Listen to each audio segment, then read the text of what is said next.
Bismillahirrahmanirrahim. Assalamualaikum warahmatullahi wabarakatuh. Alhamdulillah wa syukurillah wa la haula wa la quwata. Peserta webinar di seluruh Indonesia, di seluruh tanah air, tadi sudah diperkenalkan oleh Mbak Bu Irna tentang saya. Langsung saja, saya juga menjadi guru pembimbing khusus di SMP Negeri 2 Glaga.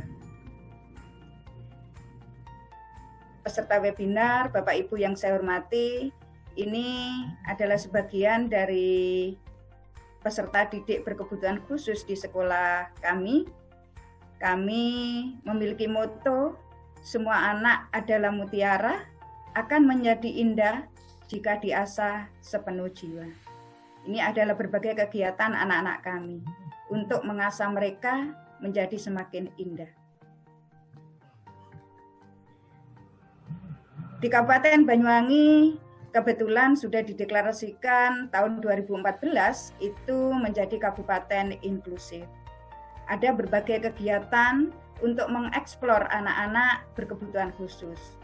Ada festival ABK, ada pekan olahraga, dan berbagai hal lainnya untuk bagaimana anak-anak bisa percaya diri, dan ini adalah prestasi dari anak-anak didik kami.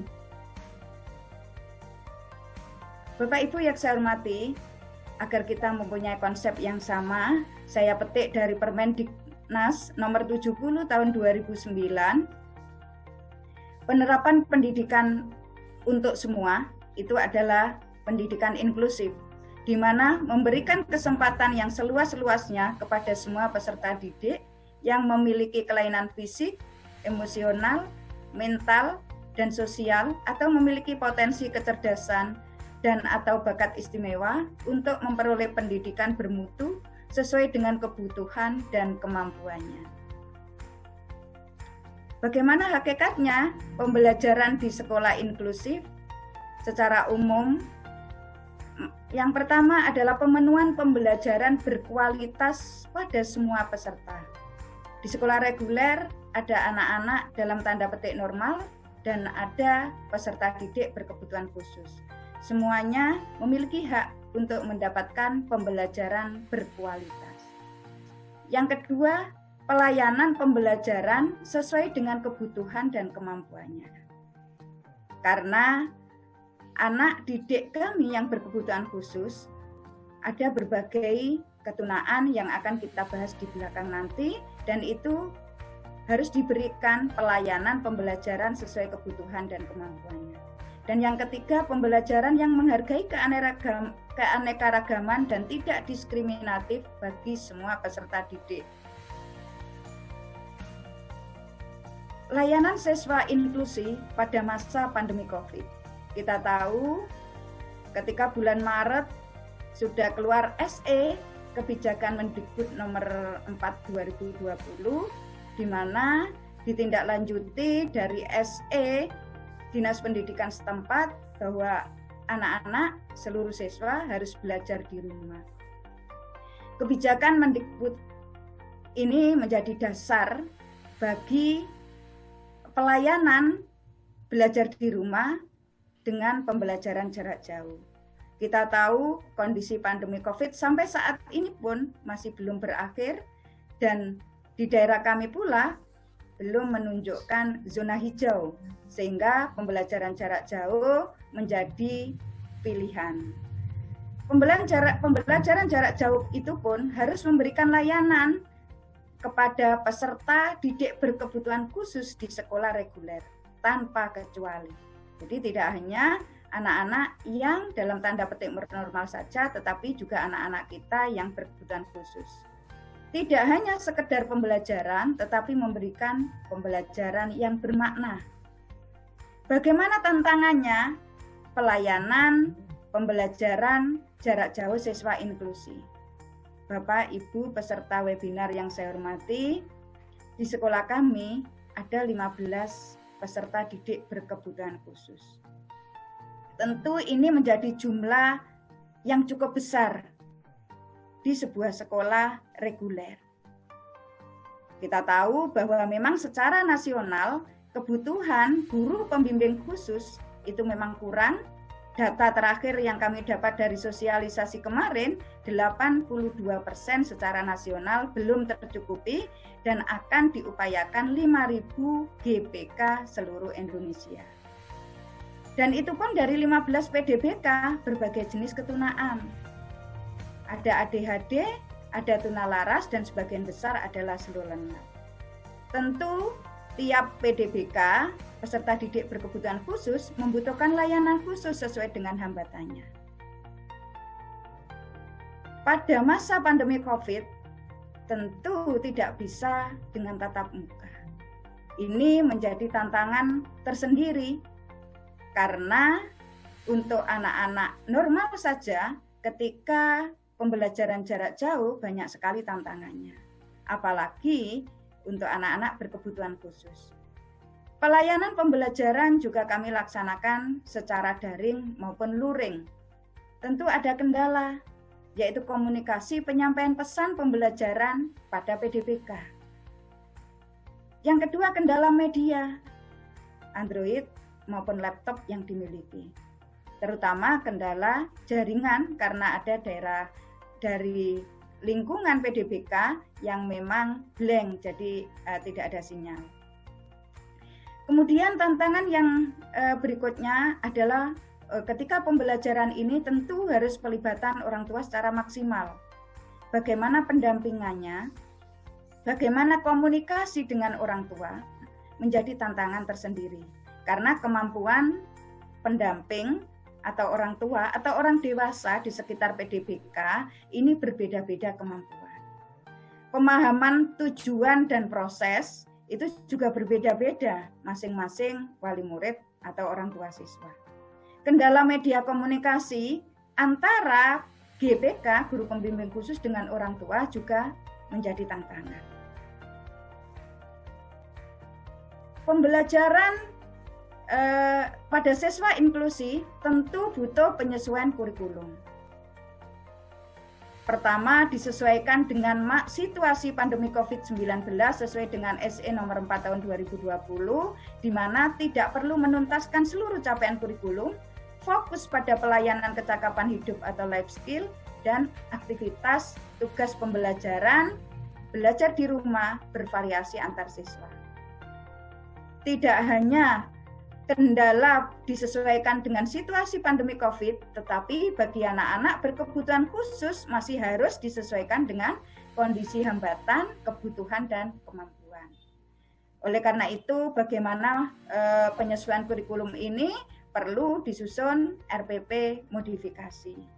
Tidak hanya dimodifikasi sesuai dengan kebutuhan dan kemampuan, tentu strateginya berbeda karena tidak bisa tatap muka.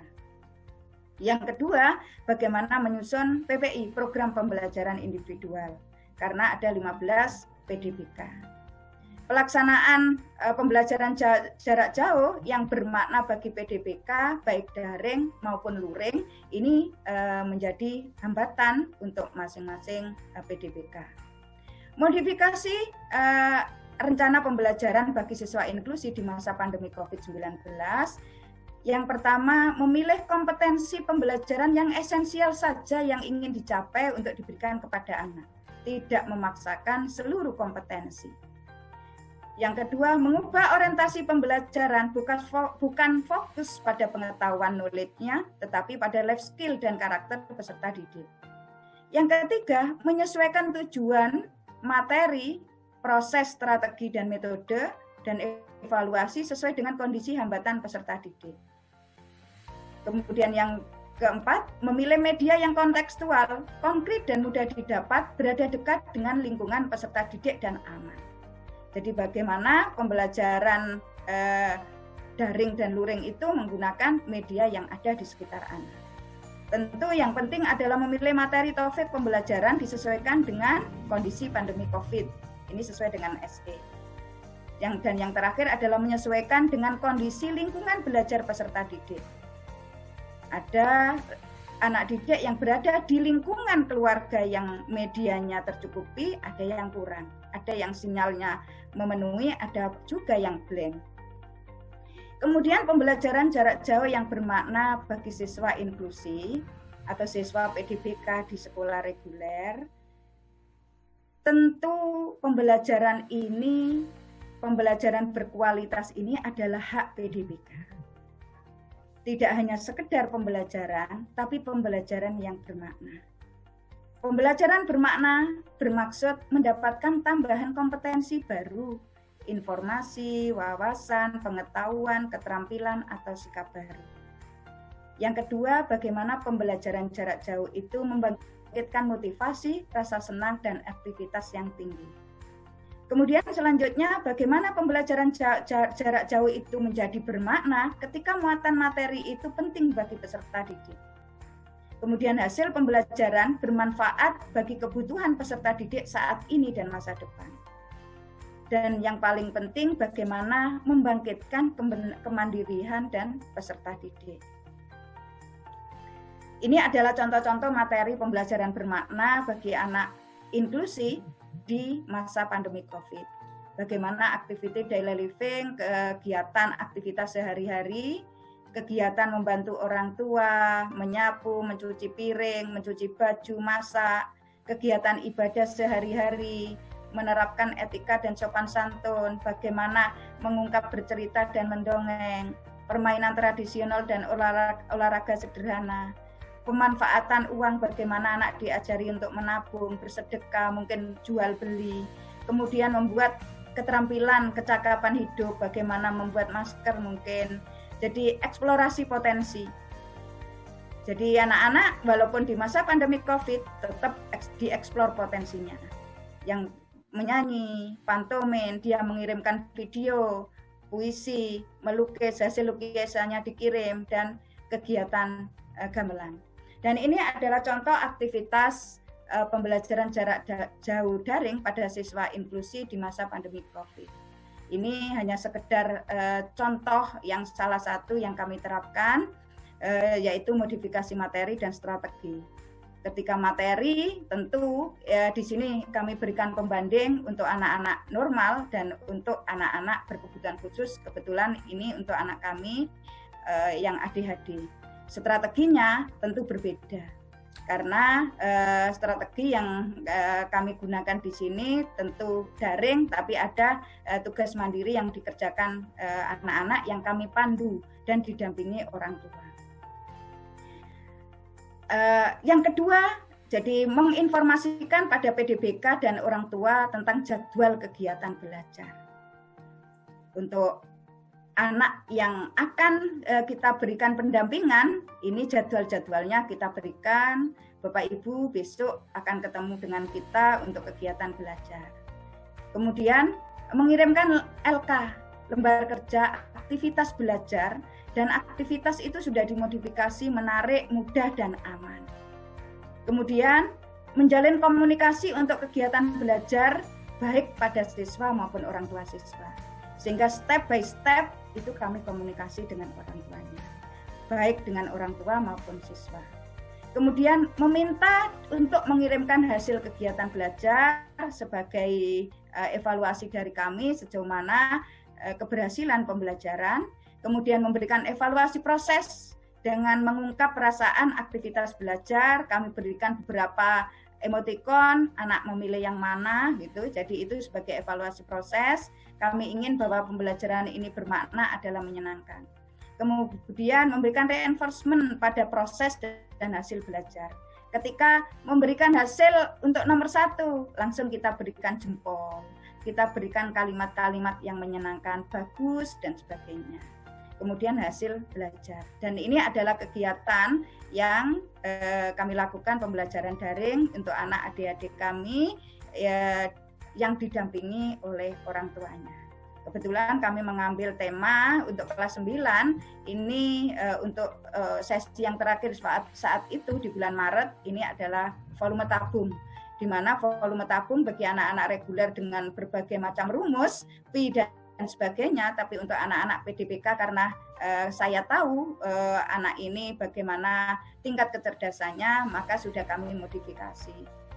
Jadi tidak perlu harus menggunakan pi, ini kami menggunakan bahan yang aman di lingkungannya, yaitu dengan beras. Jadi bermacam-macam bentuk tabung, kemudian diisikan pada yang dianggap paling kecil, paling volumenya paling kecil, itu diisikan beras, kemudian dipindah ke yang paling besar, dan sebagainya. Ini adalah kegiatan mengukur volume tabung untuk anak ADHD kami. Dan ini adalah PJJ Luring, jadi kami juga termasuk kerjasama juga dengan media radio. Kemudian anak-anak ini, anak kami juga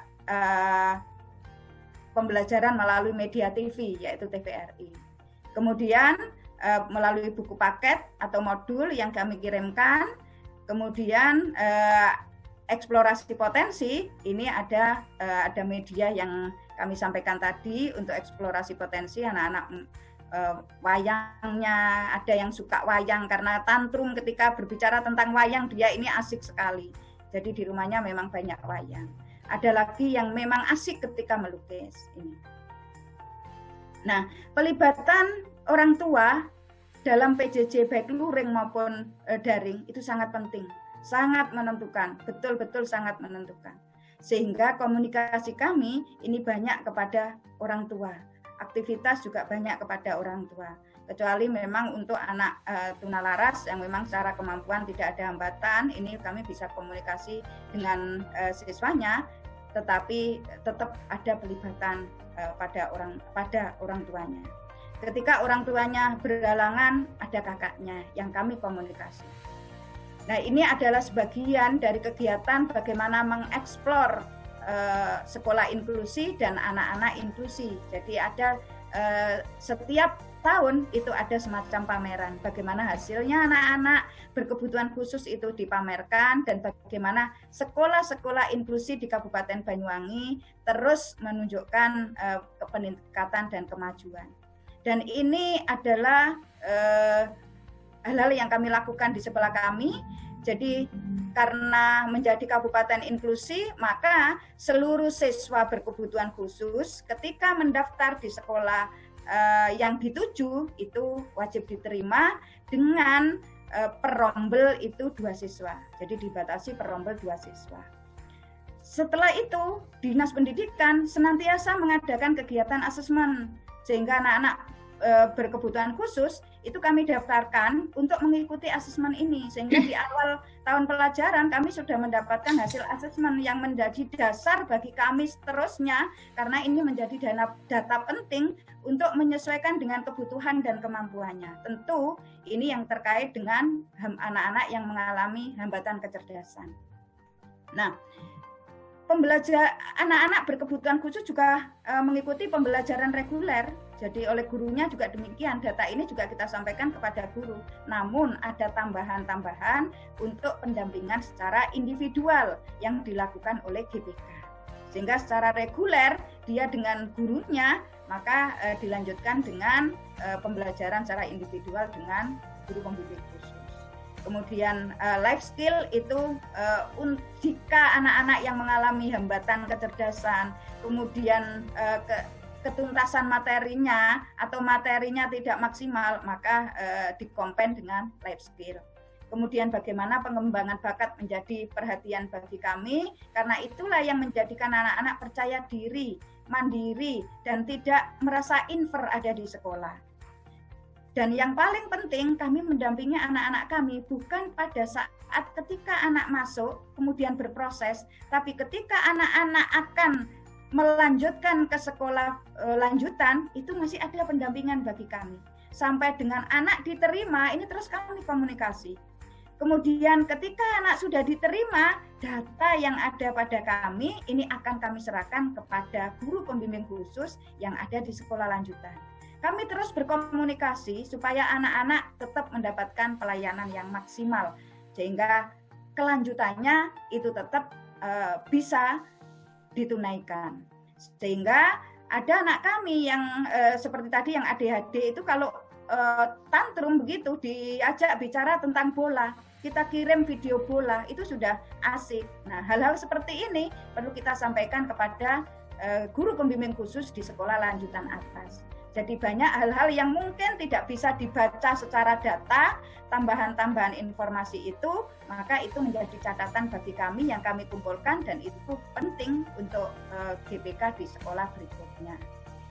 Nah, ini yang bisa saya sampaikan, Bu Irna. Terima kasih.